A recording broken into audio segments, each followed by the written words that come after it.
نحمدہ ونصلی علی رسولہ الکریم اما بعد فاعوذ باللہ من الشیطان الرجیم بسم اللہ الرحمن الرحیم رب اشرح لی صدری ویسر لی امری واحلل عقدۃ من لسانی یفقہوا قولی رب یسر ولا تعسر وتمم بالخیر۔ سورہ شعراء مکی صورت ہے، اس میں 11 رکوع اور 227 آیات ہیں۔ مصحف میں ترتیب کے اعتبار سے یہ 26ویں صورت ہے اور نزولی ترتیب کے اعتبار سے اس کا نمبر 47 ہے۔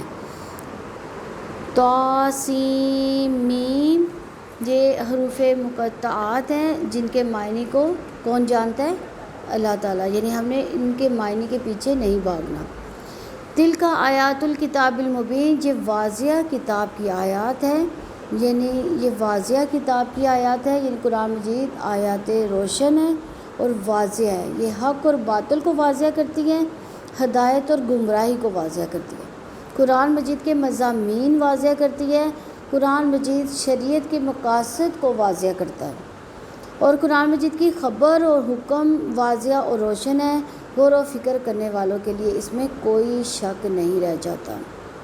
قرآن مجید عظیم کتاب ہے جس کی آیات کے ذریعے رسول اللہ صلی اللہ علیہ وسلم لوگوں کو برے اعمال کے برے انجام سے ڈراتے تھے، اور قرآن مجید روشن اور واضح کتاب ہے جس کے احکامات مربوط ہیں، جن میں زندگی کے ہر پہلو کی رہنمائی ہے، یعنی کوئی ایسا پہلو نہیں جس کی اللہ تعالیٰ نے ہماری رہنمائی نہ کی ہو۔ آیت نمبر 3 ہے لعلک باخع نفسک الا یکونوا مؤمنین، شاید اب خود کو ہلاک کرنے والے ہیں کہ وہ مومن کیوں نہیں ہوتے۔ یعنی نبی صلی اللہ علیہ وسلم کیا حرص رکھتے تھے کہ تمام انسان جو ہے مسلمان ہو جائے، یعنی نبی صلی اللہ علیہ وسلم انسانوں کے لیے انتہائی شفیق اور ہمدرد تھے۔ تو آپ صلی اللہ علیہ وسلم کو علم تھا کہ لوگ ہدایت نہیں پائیں گے، میری مخالفت کریں گے تو جہنم کا ایندھن بن جائیں گے، تو اس لیے آپ صلی اللہ علیہ وسلم کو ان کی مخالفت کا بہت دکھ ہوتا تھا۔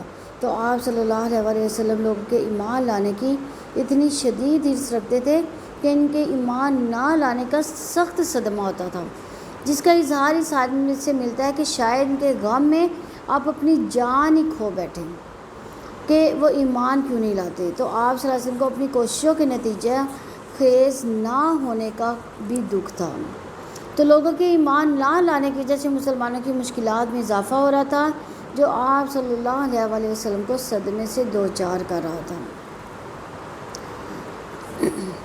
تو سیدنا ابو ہریرہ رضی اللہ عنہ سے روایت ہے کہ رسول اللہ صلی اللہ علیہ وسلم نے فرمایا کہ میری اور تمام انسانوں کی مثال ایک ایسے شخص کی سی ہے جس نے آگ روشن کی، پھر پروانے اور کیڑے مکوڑے اس میں گرنے لگے۔ یہ صحیح بخاری کی 3426 نمبر آیت ہے، حدیث ہے۔ آیت نمبر 4 ہے ان نشاء ننزل علیہم من السماء آیہ، اگر ہم چاہیں تو ان پر آسمان سے کوئی نشانی اتار دیں، یعنی آسمان سے اترنے والی ایسی نشانی کو قبول کیے بغیر کوئی چارہ کار نہیں رہتا۔ تو اللہ تعالیٰ نے ہدایت کے لیے قرآن مجید نازل فرمایا کہ ان کے لیے کافی ہے، ان کو ایمان لانے پر مجبور کرنے کے لیے آسمان سے کوئی بھی نشانی نازل کی جا سکتی ہے، لیکن لوگوں سے اختیاری ایمان مطلوب ہے۔ آگے اللہ تعالیٰ کیا فرما رہے ہیں؟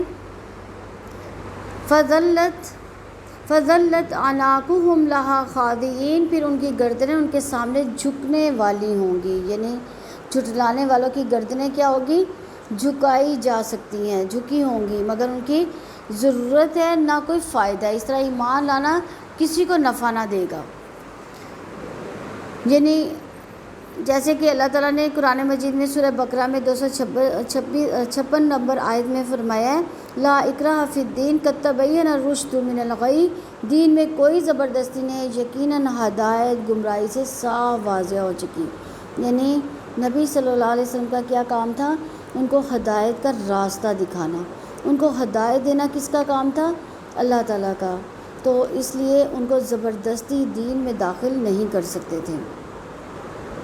آیت نمبر 5 ہے وما تأتیہم من ذکر من الرحمن محدث، اور ان کے پاس رحمان کی طرف سے کوئی نصیحت نہیں آتی، یعنی جب کبھی اللہ تعالیٰ کی جانب سے کوئی آسمانی کتاب نازل ہوئی، لوگوں نے ان سے منہ پھیر لیا۔ ان کے پاس جب کبھی رحمان کی جانب سے کوئی نصیحت آتی تو انہیں یہ بتائے کہ ان کے لیے کیا چیز نفع ہے اور کیا نقصان دہ ہے، الا کانوا عنہ معرضین، مگر وہ اس سے منہ موڑنے والے ہوتے، یعنی انہوں نے اس نصیحت کو سننے سے منہ موڑ لیا، اس پر غور و فکر نہیں کیا۔ نصیحت سے منہ موڑنا یہ ثابت کرتا ہے کہ ان کے اندر کوئی بھلائی نہیں۔ تو آیت نمبر 6 ہے، فقط کذبوا فسیأتیہم انباء ما کانوا بہ یستہزئون، پر یقیناً جب انہوں نے جھٹلا ہی دیا تھا تو اب جلد ہی ان کے پاس ان کی خبریں آئیں گی جن کا یہ مذاق اڑاتے تھے۔ یعنی یہ کن کے بارے میں بات ہو رہی ہے؟ یعنی جنہوں نے جھٹلایا تھا، کنہوں نے جھٹلایا تھا؟ کفار مکہ نے۔ انہوں نے حق کو جھٹلایا، اب وہ اپنے جھٹلانے کا نتیجہ بھگتیں گے۔ اللہ تعالیٰ نے یہاں احساس دلایا کہ یہ عذاب تو تم آنکھوں سے دیکھو گے اور خود ہی خبر بن جائے گی، اور ایسی مصیبتیں نازل ہوں گی، لوگ گلیوں بازاروں میں اس کی داستانیں سناتے پھریں گے۔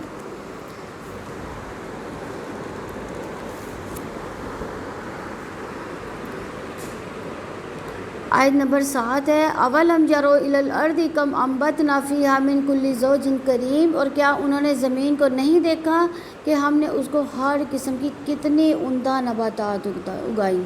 یعنی اللہ تعالیٰ نے زمین کی نباتات سے ان کے معجزاتی طور پر اگنے کا شعور دلایا۔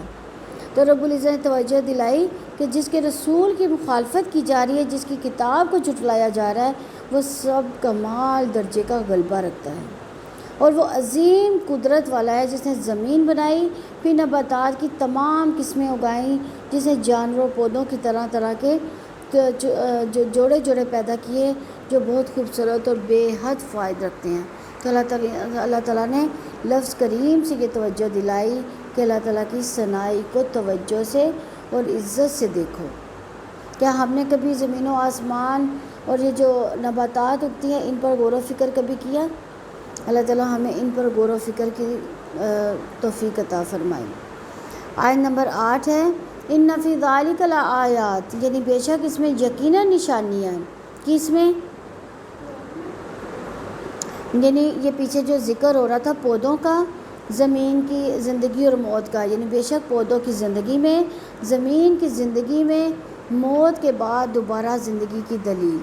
ایک ہی زمین ہے، ایک ہی جیسے آسمان سے پانی برستا ہے، ایک ہی سورج ہے، نباتات ساری ایک جیسی نہیں ہوتی، ہزارہ قسم کی نباتات ہوتی ہیں، کہیں رنگ برنگ کے پھول کھل رہے ہیں، کہیں لہلہاتی کھیتیاں، ان کی خوشبو سے زمین مہک اٹھتی ہے۔ پھر اس نباتات اور وہاں کے باشندوں کی ضروریات میں ایک خاص مناسبت ہے۔ نباتات کی بے شمار انواع اقسام کے باوجود یہ اللہ تعالیٰ کی مقرر کردہ قوانین کے تحت ہی اگتی، بڑھتی اور پھلتی پھولتی ہے۔ اس میں ایک خاص نظم و ضبط پایا جاتا ہے۔ غرض کے نباتات میں غور و فکر کا اتنا وسیع میدان موجود ہے کہ یہ ان کی ایک شاخ بن چکا ہے، اور غور و فکر کرنے والوں کے لیے قدرت کے نئے سے نئے عجائبات پیش کرتا ہے۔ زندگی اللہ تعالیٰ کا معجزہ ہے، لیکن یہ معجزہ زمین پر عام طور پر بہت آہستگی کے ساتھ جاری ہوتا ہے۔ مثلا پودوں اور جانوروں کی صورت میں پھر اچانک مٹی سے جانور بن جائے تو انسان اسے خالق کے ہونے کا کوئی سبق نہیں ملتا۔ وما کان اکثرهم مؤمنین، اور ان میں سے اکثر لوگ ایمان لانے والے نہیں۔ یعنی زمین کی زندگی اگرچہ خالق کی موت کے بعد کی زندگی کی ایک نشانی ہے، مگر اکثر لوگ اس نشانی کو بھی دیکھ کر ایمان نہیں لاتے۔ آیت نمبر 9 ہے، وَإِنَّ رَبَّكَ لَهُوَ الْعَزِيزُ الرَّحِيمُ، اور یقیناً آپ کا رب سب پر غالب ہے، نہایت رحم والا ہے۔ یعنی اللہ تعالیٰ زبردست قوت والا، کمال غلبہ رکھنے والا، اور جو چاہے جب چاہے سزا دے سکتا ہے، مگر وہ نہایت رحم والا مسلسل سنبھلنے کے لیے مواقع دیتا چلا جا رہا ہے، ان کی سرکشی پر گرفت نہیں کر رہا۔ اللہ تعالیٰ اگرچہ غلبہ اور انتقام لینے پر قدرت رکھتے ہیں، لیکن وہ رحیم ہے، اس لیے فوراً نہیں پکڑتا۔ اللہ تعالیٰ بدبخت لوگوں کو عذابوں سے ہلاک کرتا ہے اور سعادت مندوں کو ہر مصیبت سے نجات دلاتا ہے۔ اس کے بعد اللہ تعالیٰ نے تاریخ انسانی سے عبرت والے واقعات بیان کیے جن کا مقصد یہ ثابت کرتا ہے کہ اللہ تعالیٰ کی آیات کو جھٹلانے کا انجام ہلاکت ہے۔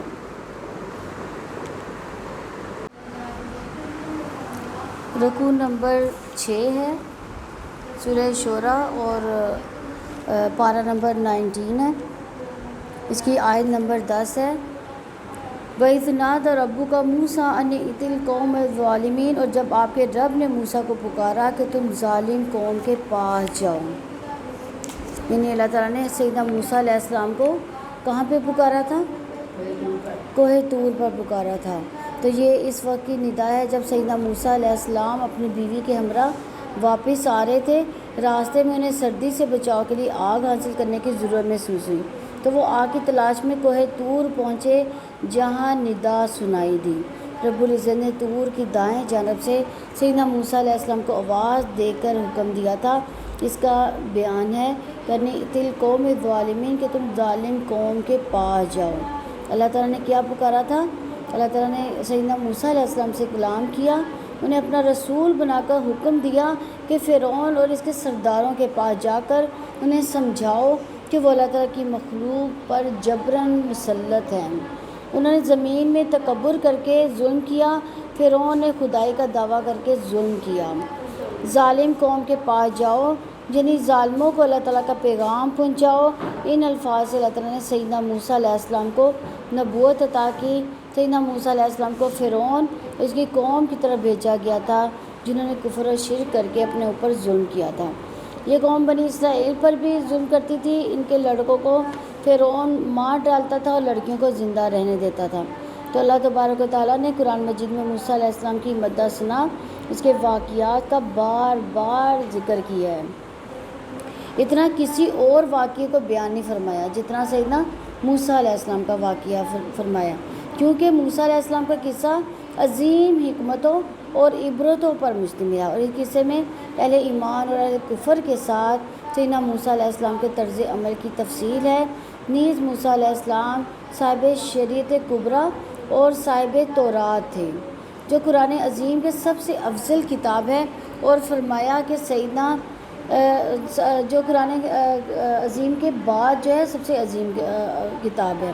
اور سیدنا موسیٰ علیہ السلام کی فضیلت والے احوال کو یاد کیجئے، جب اللہ تعالیٰ نے ان کو ندا دی، ان سے کلام فرمایا، ان کو نبوت سے سرفراز کیا، ان کو رسول بنا کر بھیجا۔ آیت نمبر 11 ہے قوم فرعون اللہ یتقون، فرعون کی قوم کے پاس جاؤ، کیا وہ نہیں ڈرتے؟ یعنی قوم فرعون جس سے ظلم کیا انہیں سمجھاؤ جا کے۔ یہ حضرت موسیٰ علیہ السلام کو اللہ تعالیٰ نے کہا کہ کیا وہ گناہ کرتے ہوئے اللہ تعالیٰ سے نہیں ڈرتے؟ اس نے تمہیں پیدا کیا، تمہیں رزق دیا، اور تم نے اس کے جواب میں کفر کیا۔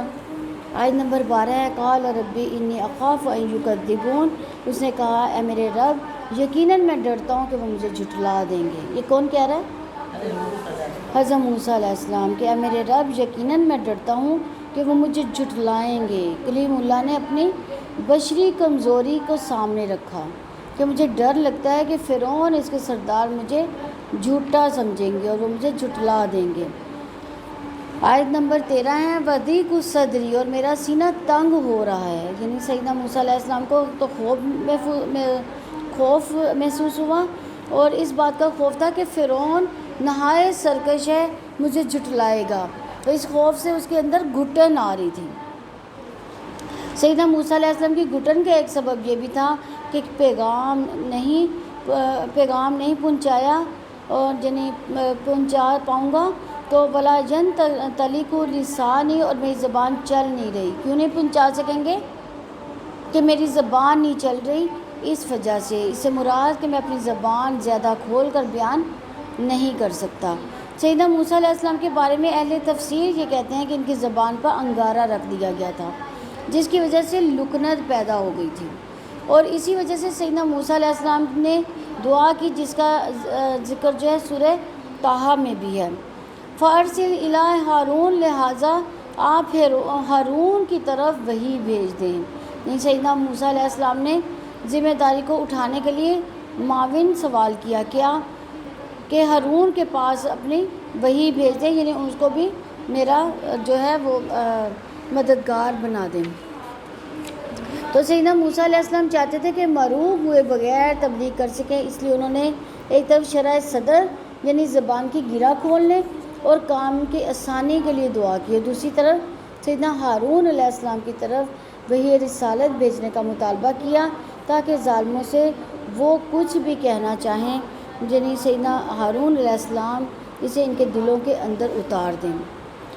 آیت نمبر 14 ہے وَلَهُمْ عَلَيَّ ذَنْبٌ فَأَخَافُ أَن يَقْتُلُونِ، اور مجھ پر ان کا ایک گناہ بھی ہے، پس میں ڈرتا ہوں کہ وہ مجھے قتل کر دیں گے۔ یعنی سیدنا موسیٰ علیہ السلام کے ہاتھوں قوم فرعون کا ایک شخص غیر ارادی طور پر قتل ہو گیا تھا۔ انہیں اندیشہ تھا کہ قبطی انہیں قصاص میں قتل کر سکتے ہیں، اس وجہ سے وہ مصر سے بھاگنے پر مجبور ہو گئے تھے۔ تو اس واقعے پر اگرچہ کئی برس گزر چکے تھے، لیکن اس بات کا امکان موجود تھا کہ فرعون قتل کرنے کی کوشش کرے گا، اس لیے سیدنا موسیٰ علیہ السلام کا خوف بلا جواز نہیں تھا۔ طبعی خوف انبیاء کو بھی لاحق ہو سکتا ہے، انبیاء بھی انسان ہوتے ہیں، اس لیے انہیں بھی خوف لاحق ہوتا ہے، اور ہم انبیاء کو کیا سمجھتے ہیں؟ کیا سمجھتے ہیں؟ ہم ان کو انسان نہیں سمجھتے، انسان سے کوئی اعلیٰ درجے کی مخلوق سمجھتے ہیں۔ تو انسان کو خوف بشری تقاضوں سے آتا ہے، اور انسانی تقاضے نبوت کے خلاف نہیں ہیں۔ نبی صلی اللہ علیہ وسلم کو بھی خوف لاحق ہوا کرتا تھا، جس پر اللہ تعالیٰ نے اطمینان دلایا وَاللَّهُ يَعْصِمُكَ مِنَ النَّاسِ، اور اللہ تعالیٰ آپ کو لوگوں سے بچا لے گا۔ یہ سورہ مائدہ کی 67 نمبر آیت ہے، جس میں اللہ تعالیٰ نے نبی صلی اللہ علیہ وسلم کو تسلی دی تھی کہ اللہ تعالیٰ تمہیں لوگوں سے بچا لے گا۔ آیت نمبر 15 ہے قَالَ كَلَا فَاذْهَبَا بِآيَاتِنَا إِنَّ مَعَكُمْ مُسْتَمِعُونَ، اللہ تعالیٰ نے فرمایا ہرگز نہیں، پھر تم دونوں ہماری نشانیوں کے ساتھ جاؤ، یقیناً ہم تمہارے ساتھ خوب سننے والے ہیں۔ یہ کس نے کہا؟ اللہ تعالیٰ نے فرمایا ہرگز نہیں۔ اللہ رب العزت نے تسلی دلائی کہ وہ آپ کو کبھی قتل نہیں کر سکیں گے۔ انہوں نے خوف ظاہر کیا نا حضرت موسیٰ علیہ السلام نے کہ وہ مجھے قتل کر دیں گے، تو اللہ تعالیٰ نے ان کو کیا کہا حضرت موسیٰ کو کہ وہ تمہیں ہرگز قتل نہیں کر سکیں گے۔ اللہ تعالیٰ نے تسلی دی کہ ایسا ہرگز نہیں ہو سکتا، نبی تو اللہ تعالیٰ کی حفاظت میں ہوتا ہے، تمہارا معاملہ فقط تمہارا نہیں، رسالت سونپ کر ہم تمہاری حفاظت سے بے پرواہ نہیں ہو گے۔ تو فرعون چونکہ انتہائی دشمنی کے باوجود قتل پر قادر نہ ہو سکا، فَاذْهَبَا بِآيَاتِنَا، پھر تم دونوں ہماری نشانیوں کے ساتھ جاؤ۔ آیات سے مراد دلائل ہیں جن سے ہر پیغمبر کو نوازا جاتا ہے، تو آیات سے مراد معجزات بھی ہیں جو سیدنا موسیٰ علیہ السلام کو عطا کیے گئے تھے، یعنی عصا اور جد بیضا۔ دونوں نشانیاں تمہاری اور جو کچھ تم لے کر آئے ہو اس کی صداقت پر دلیل ہیں۔ اِنَّ مَعَكُمْ مُسْتَمِعُونَ، یقیناً ہم تمہارے ساتھ خوب سننے والے ہیں، یعنی اس سے مراد کہ ہم تمہارے ساتھ ہیں تمہاری مدد و تائید کے لیے، یعنی میں تمہاری حفاظت کروں گا۔ رب العزت نے فرمایا لا تخافا اننی معکما اسمع و ارا، ڈرو مت، یقیناً میں تم دونوں کے ساتھ ہوں، میں سن رہا ہوں اور میں دیکھ رہا ہوں۔ یہ سورہ طٰہٰ میں 46 نمبر آیت ہے۔ آیت نمبر 16 ہے فَأَتِيَا فِرْعَوْنَ فَقُولَا إِنَّ رَسُولُ رَبِّ الْعَالَمِينَ، تو دونوں فرعون کے پاس جاؤ، پھر دونوں کہو لیکن ہم رب العالمین کا پیغام پہنچانے والے ہیں۔ فَأَتِيَا فرعون یعنی تم دونوں فرعون کے پاس جائیں۔ کون دونوں جائیں؟ ہاں، حضرت موسیٰ اور ہارون علیہ السلام۔ یقیناً ہم رب العالمین کا پیغام پہنچانے والے ہیں، یعنی اللہ تعالیٰ نے یہ حکم دیا کہ فرعون پر واضح کر دو کہ ہم اپنی مرضی سے نہیں بلکہ رب العالمین جن جہانوں کے رب کے نمائندے ہیں، رسول کی حیثیت سے آئے ہیں، یعنی ہم دونوں کو تمہاری طرف بھیجا گیا ہے، ہم خود نہیں آئے۔ آیت نمبر 17 ہے ان ارسل معنا بنی اسرائیل، یہ کہ بنی اسرائیل کو ہمارے ساتھ بھیج دیں۔ یعنی سیدنا موسیٰ علیہ السلام سے یہ کہا گیا کہ آپ فرعون پر واضح کریں کہ ہمارے آنے کا مقصد بنی اسرائیل کو غلامی سے چھڑانا ہے، ان کو تعذیب اور ایزا دینا چھوڑ دے اور ان پر سے اپنی غلامی کا جو اس کو غلامی کا جو ہے وہ اس سے اٹھا لے، یعنی اس کو جو غلام بنایا ہوا ہے وہ اسے اٹھا لے تاکہ وہ اپنے رب کی عبادت کر سکے، یعنی ہر وقت اپنی غلامی کے اندر نہ رکھ بلکہ اس کو اپنی غلامی سے اس کو اٹھا لے، بلکہ ان کو اپنے رب کی عبادت کرنے دے اور اپنے امور دین پر قائم رکھنا جو ہے وہ رہ سکیں۔ جب سیدنا موسیٰ اور ہارون علیہ السلام فرعون کے پاس آیا، وہ سب کچھ اسے کہہ دیا جس کا اللہ تعالیٰ نے ان کو حکم دیا تھا، مگر کیا کیا فرعون نے؟ وہ ایمان نہ لایا اور نہ ہی اس میں کسی قسم کی نرمی ہی اس نے کی، بلکہ اس نے موسیٰ علیہ السلام کی مخالفت شروع کر دی اور کہنے لگا قال علم نربک فینا ولیدا ولبثت فینا من عمرک سنین۔ فرعون نے کہا کیا ہم نے اپنے ہاں تمہیں بچہ سا نہیں پالا تھا اور تم ہمارے یہاں اپنی عمر کے کئی سال رہے۔ اب فرعون نے کیا کہا کہ فرعون نے جواب میں کیا کہا کہ کیا تو وہی نہیں ہے جسے ہم نے یہاں پالا تھا، جہاں ہم لے کر آئے تھے؟ یعنی فرعون نے سیدنا موسیٰ علیہ السلام کے مطالبت پر اس کے عیب بیان کرنے شروع کر دی کہ تم وہی نہیں ہو جس کو ہم نے بچہ تھا وہ پالا تھا، جبکہ بنی اسرائیل کے بچے قتل کر دیے جاتے تھے۔ اور فرعون یہ ثابت کرنا چاہتا تھا کہ دیکھو عمر تو تم نے ہمارے ساتھ بسر کی ہے، چند سال ہی ادھر ادھر گزارے ہیں، اب ان سالوں میں کیسے ممکن ہے کہ تم نبی بن گئے ہو؟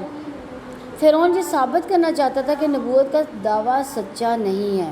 سیدنا موسیٰ علیہ السلام فرعون کے محل میں رہے، کچھ لوگوں کے خیال میں 18 سال رہے، کچھ لوگوں کے خیال میں 30 سال اور کچھ لوگوں کے خیال میں 40 سال رہے۔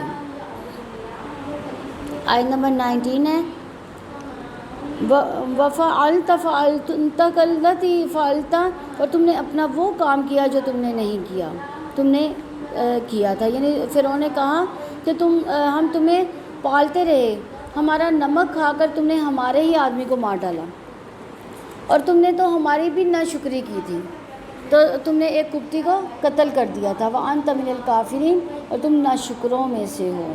یعنی ترجمہ بعضوں نے یوں کیا ہے کہ آج ہی لوگوں کو تم نے کافر کہہ دیا، اس پیغمبری کے دعوے سے پہلے تو تم خود بھی انہیں جیسے کافر ہی تھے، انہی میں سے تھے۔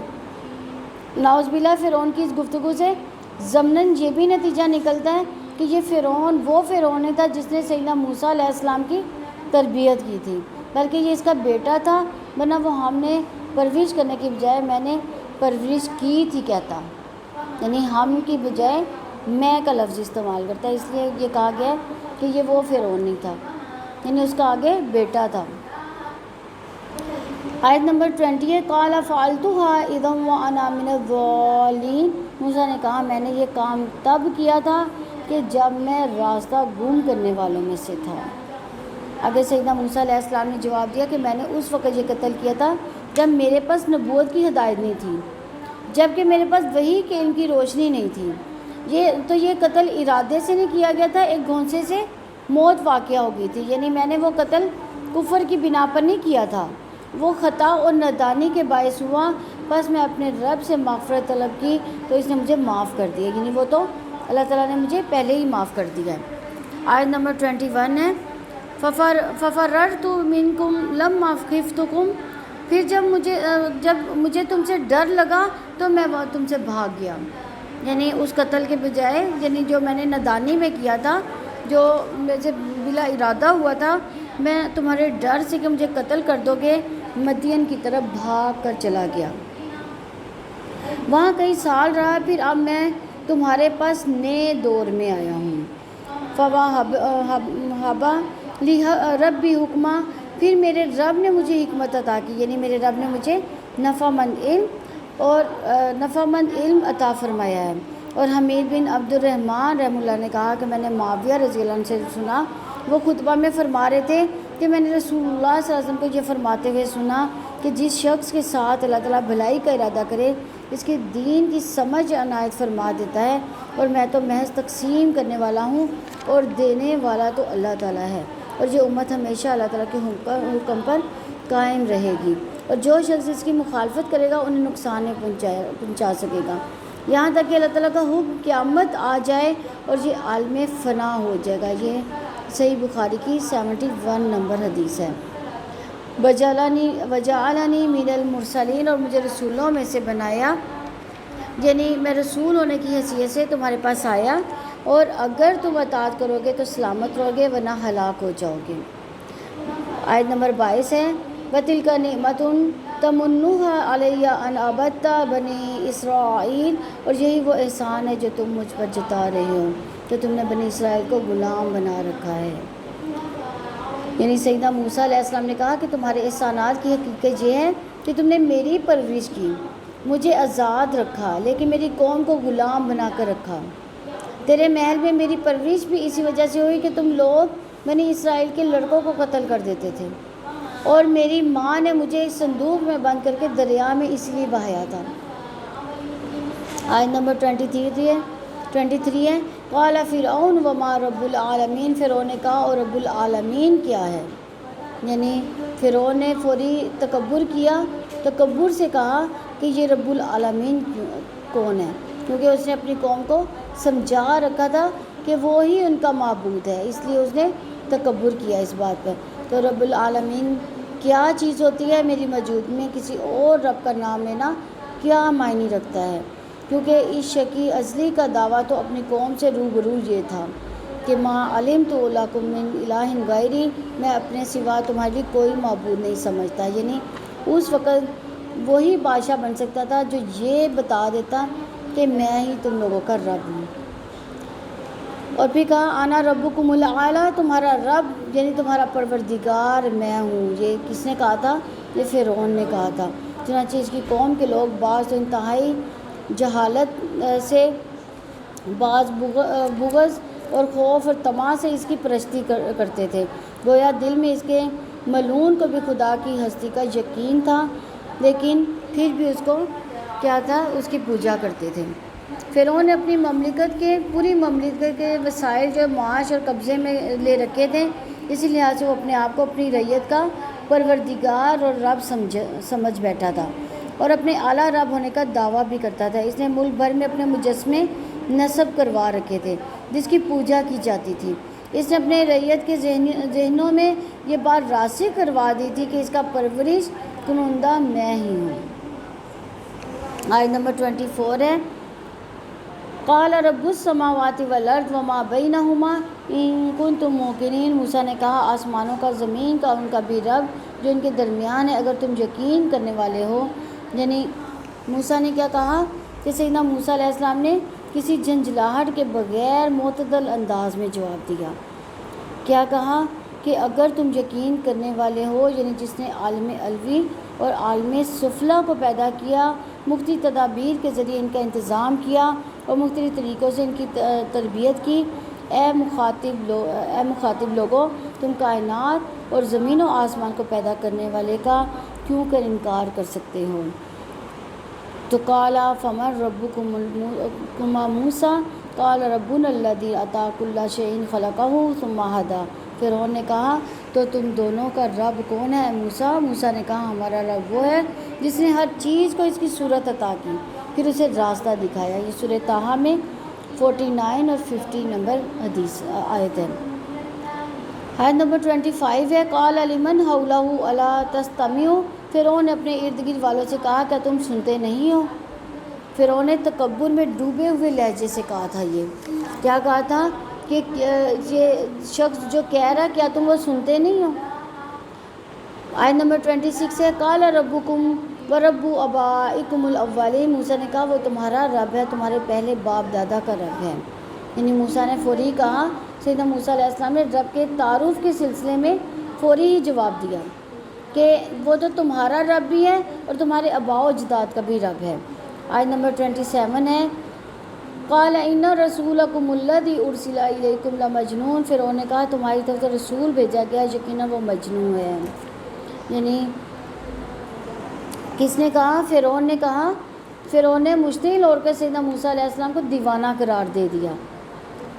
فرعون نے حق کے ساتھ عناد کا مظاہرہ کیا اور سیدنا موسیٰ علیہ السلام کی دعوت میں جو جرا اور قدا کرتے ہوئے کہا ان رسولکم الذی ارسل الیکم لمجنون، کیونکہ وہ ایسی بات کہتا ہے جو تمہارے عقیدے کے خلاف ہے، اس راستے کی مخالفت کرتا ہے جس پر ہم گامزن ہیں۔ بس اس کے نزدیک عقل مندی اور عقل مند وہ لوگ ہیں جو کہتے ہیں کہ انہیں زمین و آسمان کو کسی نے پیدا نہیں کیا، یہ زمین و آسمان کسی موجد کی ایجاد کے بغیر ہمیشہ سے موجود ہے اور خود ان کی ذات بغیر خالق کے خود بخود وجود میں آئی ہے۔ اس کے نزدیک جو ہے عقل مندی یہ ہے کہ مخلوق کی عبادت کی جائے جو ہر لحاظ سے ناقص و محتاج ہے، اور جنونی جس کے نزدیک یہ ہے کہ رب کا اثبات کیا جائے، یعنی رب کو مانا جائے۔ اگر رب کا ماننا جو ہے وہ جو رب کو مانتا ہے وہ اس کے نزدیک کیا تھا، وہ مجنون تھا، اور جو انسان کو مانتا ہے، انسان کی پوجا کرتا ہے، وہ عقل مند تھا اس کے نزدیک۔ آیت نمبر 28 ہے قال رب المشرق والمغرب وما بینہما ان کنتم تعقلون، موسیٰ نے کہا وہ مشرق و مغرب کا رب ہے، اس کے درمیان کا رب ہے اگر تم سمجھتے ہو۔ یعنی موسیٰ علیہ السلام نے کیا کہا کہ اللہ تعالیٰ کا تعارف کرواتے ہوئے اس سلسلے کو جاری رکھا اور کہا کہ رب وہ ہے جو مشرق کا، اور اس نے مشرق بھی بنایا جہاں سے سورج اور ستارے طلوع ہوتے ہیں، اور رب ہے مغرب کا جہاں سورج اور ستارے غروب ہوتے ہیں، اور رب ہے اس کا جو اس کے درمیان ہے، یعنی ان سب کا بھی انتظام کرنے والا ہے۔ ان کنتم تعقلون، اگر تم سمجھتے ہو، یعنی میں نے پوری طرح واضح کر دیا کہ جس کے پاس معمولی سی بھی عقل ہے اس کی سمجھ میں یہ بات آ جاتی ہے۔ تمہیں کیا ہو گیا کہ جو چیز میں تمہیں بتا رہا ہوں تم اس کے بارے میں جان بوجھ کر جہالت کا مظاہرہ کریں۔ تو اس آیت کریمہ میں اس امر کی طرف بھی اشارہ ہے کہ تم نے جس جنون کو موسیٰ علیہ السلام کی طرف منسوب کیا ہے وہ در حقیقت تمہاری اپنی بیماری ہے، اور تم نے اپنی مخلوق میں سب سے زیادہ عقل مند اور علم میں سب سے زیادہ کامل ہستی کی طرف منسوب کر دیا، حالانکہ تم خود مجنون ہو کیونکہ تم نے موجودات کی سب سے زیادہ ظاہر ہستی کا انکار کر دیا جو زمین و آسمان تمام کائنات کا خالق ہے۔ جب تم نے اس کا انکار کر دیا تو پھر کون سی چیز ہے جس کا تم اثبات کرو گے، یعنی جس کو تم مانو گے؟ جب تم یہ چیز نہیں جانتے تو پھر تم کیا جانتے ہو؟ جب تم اللہ تعالیٰ اور اس کی آیات پر ایمان نہیں لاتے تو پھر اللہ تعالیٰ اور اس کی آیات کے بعد تم کس چیز پر ایمان لاؤ گے؟ اللہ کی قسم وہ پاگل لوگ جو جانوروں کی مانند ہے تم سے زیادہ عقل مند ہے، جو گھاس چرنے والے مویشی بھی تم سے زیادہ ہدایت یافتہ ہیں۔ یہ تفسیر سعدی کی روایت ہے۔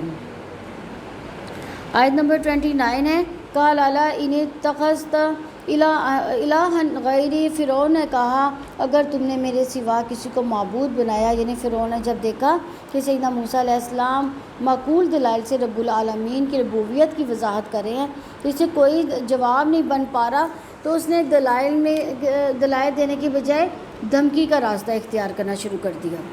فرعون نے سیدنا موسیٰ علیہ السلام پر اپنی طاقت اور سلطنت کا رعب جماتے ہوئے دھمکی دی، لَأَجْعَلَنَّكَ مِنَ الْمَسْجُونِينَ، تو میں ضرور تمہیں قید کیے ہوئے لوگوں میں شامل کر دوں گا۔ یعنی ہر ظالم اور جابر حکمران اور مدعی باطل کا قاعدہ ہے کہ جب وہ دلیل کے میدان میں شکست کھاتا ہے تو کیا کرتا ہے؟ آخری پناہ گاہ جو ہے اپنی طاقت کا استعمال کرتا ہے اور دھمکی دینے پہ آ جاتا ہے۔ تو فرعون نے بھی وہی طاقت کا استعمال کیا اور اس کو موسیٰ علیہ السلام کو دھمکی دے دی۔ آیت نمبر 30 ہے قال اولو جئتک شیء مبین، موسیٰ نے کہا اور کیا اگر میں کوئی واضح چیز تمہارے سامنے لے آؤں؟ یعنی موسیٰ نے کہا، سیدنا موسیٰ علیہ السلام نے فرعون سے کہا کہ اگر میں کوئی ایسی چیز یعنی معجزہ لے آؤں جس سے تم واضح ہو جائے کہ میں رب کا رسول ہوں، تب بھی تم میری سچائی کو تسلیم نہیں کرو گے۔ آیت نمبر 31 ہے قال فأت بہ ان کنتم من الصادقین، فرعون نے کہا اگر تم سچوں میں سے ہو تو اسے لے آؤ۔ فرعون لاجواب ہو کر کہنے لگا، یعنی اگر تم اپنے دعوے میں سچے ہو تو دکھاؤ معجزہ کون سا ہے۔ آیت نمبر 32 ہے فألقى عصاه فإذا هي ثعبان مبین، پس موسیٰ نے اپنی لاٹھی پھینک دی پھر تو اچانک ہی وہ واضح اثردار تھا۔ یعنی اس نے موسیٰ علیہ السلام نے اب جو دلائل میں سے کون سی دلیل پیش کی؟ اپنے عصا کی بھیجی، یعنی سیدنا موسیٰ علیہ السلام نے اپنے عصا کو زمین پر ڈال دیا تو عصا سے نر سانپ بن گیا جو سب پر ظاہر تھا، یعنی اس میں کوئی شک نہ تھا۔ عصا سے بننے والے سانپ کے لیے قرآن مجید میں 3 لفظ استعمال ہوئے ہیں۔ ایک مقام پر اسے حیاتن فرمایا، اور حیا کا جو لفظ ہے سانپ کے لیے اسم جنس ہے جو ہر قسم کے سانپ کے لیے نیز نر اور مادہ دونوں کے لیے یکساں استعمال ہوتا ہے۔ دوسرے مقام پر جان ان کا استعمال ہوا ہے جس کا معنی پتلا، سبک رفتار اور پھرتیلا سانپ ہوتا ہے، اور یہاں صوبان کا لفظ استعمال ہوا ہے۔ یہ لفظ بڑے سانپوں اور اثردار کے لیے استعمال ہوتا ہے۔ اب اس کی تطبیق یا تو اس صورت میں ہو سکتی ہے کہ جب موسیٰ علیہ السلام نے عصا پھینکا تو وہ پہلے پتلا اور پھرتیلا اور سا سانپ تھا، بعد میں دیکھتے ہی دیکھتے وہ اثردار بن گیا، اور یہاں اس کے عصا نے شکل تو اثردار کی اختیار کر لی ہو مگر اس میں پھرتیلی جو ہے وہ پتلے سانپ جیسی ہو، یہ بھی ہو سکتا ہے۔ آیت نمبر 33 ہے وَنَزَعَ يَدَهُ فَإِذَا هِيَ بَيْضَاءُ لِلنَّاظِرِينَ، اور اس نے اپنے ہاتھ نکالا تب وہ دیکھنے والوں کے لیے سفید چمکدار تھا۔ یعنی سیدنا موسیٰ علیہ السلام نے اپنے ہاتھ اپنے گریبان میں ڈالا، وہ ہاتھ بہت زیادہ روشن چاند کی طرح چمکتا دکھائی دینے لگا، اس میں کوئی نقص نہ تھا۔ دوسرے مقام پر بیضاء من غیر سوء فرمایا کہ جس کا مطلب ہے کہ سیدنا موسیٰ علیہ السلام کا ہاتھ برس کے مریض کی طرح سفید نہ تھا بلکہ کسی بیماری کے بغیر اس طرح چمکتا تھی جیسے سورج کی چمک ہوتی ہے۔ سبحانک اللہم و بحمدک نشہد ان لا الہ الا انت نستغفرک و اتوب الیک۔ السلام علیکم ورحمۃ اللہ وبرکاتہ۔